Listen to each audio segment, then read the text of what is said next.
نبی تو نے سنائی ہوگی، ان کی چوکھٹ پہ جبیں جس نے جھکائی ہوگی، اس کی قسمت پہ فدا ساری خدائی ہوگی۔ سبحان اللہ سبحان اللہ، بہت اچھے انداز سے آپ نے سید سمیع اللہ حسینی آپ نے پڑھا، اور خوبصورت کلام تھا، بہت اچھے انداز سے آپ نے پڑھا۔ مولانا عبداللہ مدنی صاحب، ایک تو یہ بات ہوتی ہے کہ ہمارے اندر تقویٰ کتنا ہے، ہم روزہ رکھتے ہیں، روزے کے حوالے سے نماز پڑھتے ہیں، روزہ رکھتے ہیں، حج کرتے ہیں، زکوٰۃ دیتے ہیں، ہمارے اندر بہت ساری ایسی باتیں بھی ہوتی ہیں کہ ہم بار بار چیز کرتے رہتے ہیں، ہم کہتے ہیں تقویٰ پیدا ہو رہا ہے، تو دراصل تقویٰ ہے کیا؟ بسم اللہ الرحمن الرحیم۔ سب سے پہلے تو شاکر بھائی آپ کا شکریہ میں ادا کرتا ہوں کہ آپ نے ہمیں اس بہترین محفل میں مدعو کیا۔ آپ کا سوال بڑا اہم ہے، اور خاص طور پر رمضان پروگرام کے حوالے سے تقویٰ کا بنیادی معنی ہے کسی چیز سے بچنا۔ جب آپ کسی چیز سے بچتے ہیں تو ظاہر ہے کہ آپ کسی چیز کی پابندی بھی کرتے ہیں، تو گویا کہ تقویٰ کے دو مفہوم ہوئے، کسی چیز سے اپنے آپ کو بچانا بھی اور ساتھ ساتھ کسی چیز کی پابندی بھی کرنا۔ تقویٰ قرآن کریم کی ایک جامع ترین اصطلاح ہے، اور یوں سمجھ لیں زندگی کے ہر شعبے کو یہ محیط ہے۔ دوسرے لفظوں میں آپ یہ سمجھ لیں کہ تقویٰ پختگی کردار اور اعلیٰ سوچ اور فکر کا نام تقویٰ ہے۔ یہی وجہ ہے کہ اللہ رب العالمین نے قرآن کریم میں ارشاد فرمایا کہ تمام انبیاء کرام کی دعوت تقویٰ کی دعوت تھی۔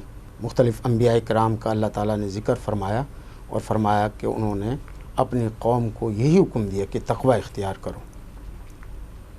تقویٰ چند رسومات کی ادائیگی کا نام نہیں ہے، بلکہ یوں سمجھیں زندگی کے ہر شعبے میں اللہ کے احکامات کی پابندی کرنے کا نام تقویٰ ہے۔ یہی وجہ ہے کہ اللہ تعالیٰ نے قرآن کریم میں ارشاد فرمایا، اے نبی صلی اللہ علیہ وسلم، آپ منافقین اور مشرکین کی اتباع نہیں کریں گے بلکہ تقویٰ اختیار کریں گے۔ کیا مطلب؟ کہ تقویٰ اختیار کرنا اور منافقین کی دعوت اور مشرکین کی دعوت یہ دو علیحدہ علیحدہ چیزیں، گویا کہ اللہ کے دین کی طرف آنا یہ تقویٰ ہے، اور اس سے ہٹنا یہ منافقین کی طرف جانا یا مشرکین کی طرف جانا ہے۔ دوسری جگہ اللہ رب العالمین نے ارشاد فرمایا کہ تم تفرقہ مت کرو بلکہ تقویٰ اختیار کرو۔ ایک جگہ فرمایا کہ تم صادقین کے ساتھ ہو جاؤ اور تقویٰ اختیار کرو، یعنی سچ بولنے والوں کے ساتھ ہو جاؤ، ان کا ساتھ دو۔ گویا کہ سچ بولنا اور سچ بولنے والوں کا ساتھ دینا بھی تقویٰ ہے۔ ایک جگہ فرمایا کہ تم صاف صاف بات کرو، واضح بات کرو اور تقویٰ اختیار کرو۔ اس سے پتہ چلا کہ لگی لپٹی باتیں کرنا، دھوکے دہی کی بات کرنا یہ تقویٰ کے منافی ہے، اور صاف ستھری بات کرنا یہ تقویٰ ہے۔ ایک جگہ فرمایا کہ تم لوگوں کی اصلاح کرو اور تقویٰ اختیار کرو۔ گویا کہ لوگوں کی اصلاح کا کام بھی، اس کا تعلق بھی تقویٰ سے ہے۔ آئلی زندگی کے کچھ قوانین ذکر کیے اللہ رب العالمین نے، تو اس میں بھی یہی ذکر کیا کہ متقین، اے تقویٰ اختیار کرنے والے لوگوں، یہ احکامات کی پابندی کرو اگر آپ متقی ہو۔ پھر قصاص قصاص جو کہ اسلامی احکامات میں اس کی بڑی اہمیت ہے، وہاں پر بھی اللہ تعالیٰ نے یہی کہا کہ قصاص کو نافذ کرو اگر تم تقوی والے ہو۔ اس کے بعد رمضان کا تذکرہ ہوا کہ ایمان والو تم پر روزے فرض کر دیے گئے ہیں جیسا کہ تم سے پہلی قوموں پر فرض کیے گئے تھے تاکہ تم میں تقوی پیدا ہو۔ تو ان تفصیلات سے یہ معلوم ہوا کہ تقوی محض چند رسومات کی ادائیگی کا نام نہیں ہے، بلکہ زندگی کے ہر شعبے سے اس کا تعلق ہے۔ یعنی ہم یوں کہیں کہ یہ جامع اور اکمل چیز ہے۔ جی جامع معنی چیز ہے، اور قرآن کریم کی یہ بڑی جامع اصطلاح ہے۔ تو لیکن یہ تقوی ہم کس طرح، مطلب یہ تو ایک وہ اصول ہیں جو عام ہم لوگ اپنا رہے ہیں، لیکن ہم اپنے اندر للہیت کیسے لائیں؟ یعنی کہ اپنے اندر وہ خوبصورتی کس طرح لائیں جو ہم پیروی یعنی نبوی میں چلے جائیں کہ ہم وہ نقل تو کر سکیں نا۔ تو مثال کہ ہم نماز تو پڑھ رہے ہیں، لیکن نماز پڑھنے کے بعد ہمیں کچھ پتہ نہیں ہوتا کہ ہم کر کیا رہے ہیں، اس کے بعد ہمارے لین دین صحیح نہیں ہے، ہمارے جو اور معاملات ہیں وہ بھی صحیح نہیں ہو رہے۔ تو وہ تقوی کے جو آپ نے اصول بتائے ہیں اس کے تحت ہم رہ کر اپنے تقوی کو مزید خوبصورت کیسے بنائیں؟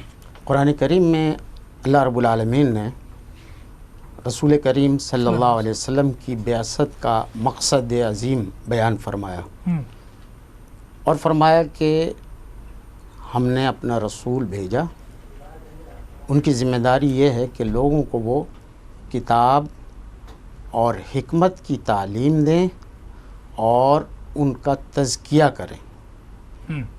تزکیہ کا معنی ہے اخلاق کی پاکیزگی، کردار کی بلندی، جس کو ہم دوسرے لفظوں میں تقوی بھی کہتے ہیں۔ تو تقوی پیدا کرنے کے لیے ضروری ہے کہ ہم لوگوں کو کتاب اللہ کے قریب کریں اور کتاب اللہ کا پیغام لوگوں تک پہنچائیں، جیسا کہ اللہ کے رسول صلی اللہ علیہ وسلم نے کیا، اور صحابہ کرام کی ایک عظیم جماعت آپ نے تیار کر لی۔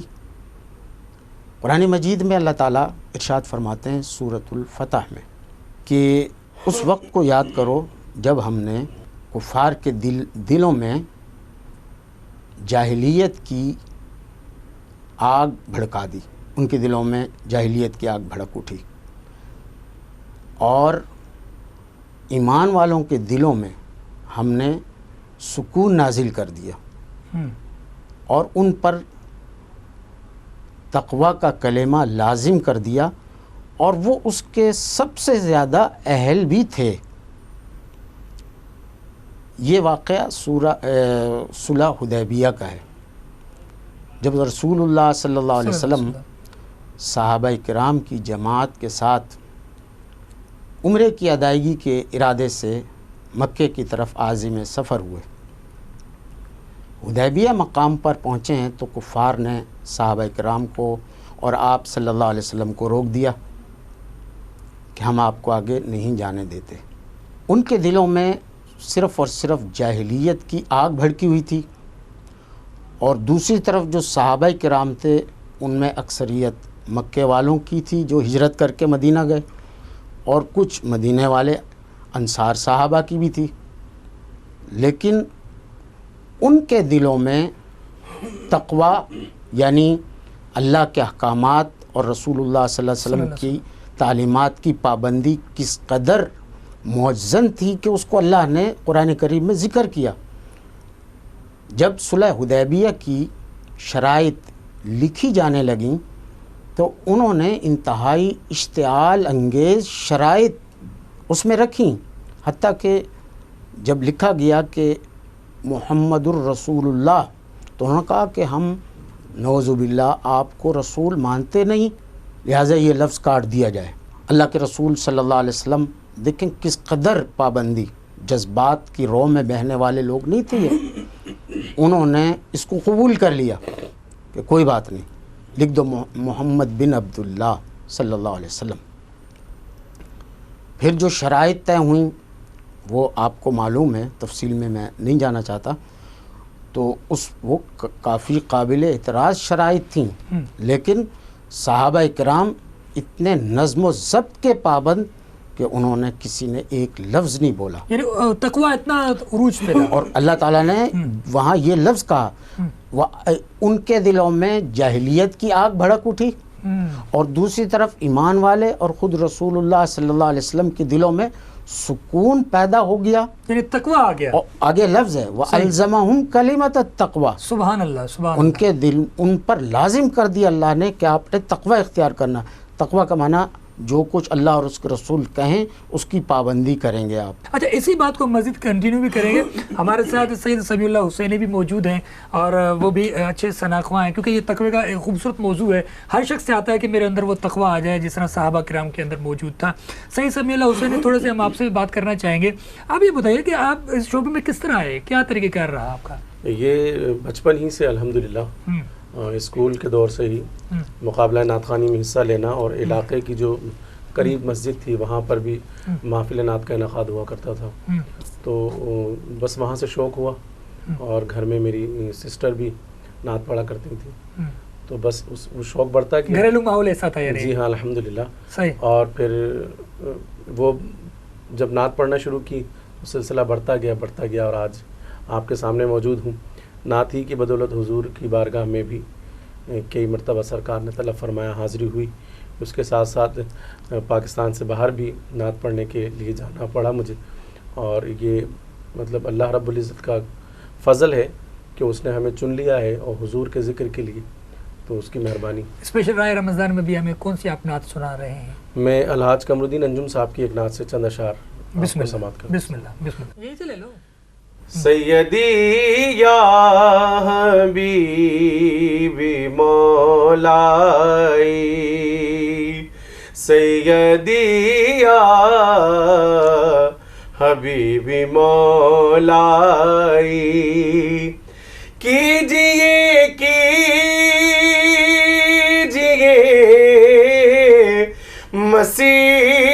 مسیحائی، سیدی یا حبیبی مولائی، رحمتیں دو جہاں بہار کرم، رحمتیں دو جہاں بہار کرم، ہے فقط آپ ہی سے میرا بھرم، ہے فقط آپ ہی سے میرا بھرم، آپ ہی جان و دل کی رانائی، سیدی یا حبیبی مولائی، سیدی یا حبیبی مولائی،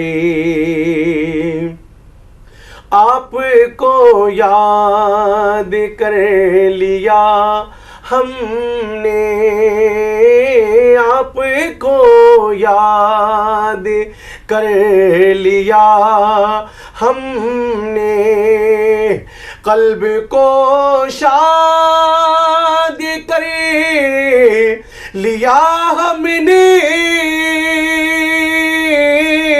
قلب کو شاد کر لیا ہم نے، جب طبیعت ذرا بھی گھبرائی، جب طبیعت ذرا بھی گھبرائی، سیدی یا حبیبی مولائی، مولائی، سیدی یا حبیبی مولائی، دل انجم ہے بے قرار ملول، دل انجم ہے بے قرار ملول بحر حسنین خدا کے رسول بحر حسنین خدا کے رسول بخش دو جاویداں توانائی بخش دو جاویداں توانائی سیدی یا حبیبی مولائی سیدی یا حبیبی مولائی کیجئے کیجئے مسیحائی سیدی یا حبیبی مولائی. سبحان اللہ. سید سمیع اللہ حسینی خوبصورت انداز نے ہم نے ثنا خوانی کی. ناظرین ایسا اگر ہمارے ساتھ موجود ہیں مولانا عبدالحی عابد مدنی صاحب اور ہمارے ساتھ موجود ہے سید سمیع اللہ حسینی. اس وقت ہم گفتگو کا سلسلہ جاری و ساری رکھیں گے. یہاں وقت ہوا ہے بریک کا, ملتے ہیں کچھ توقف کے بعد.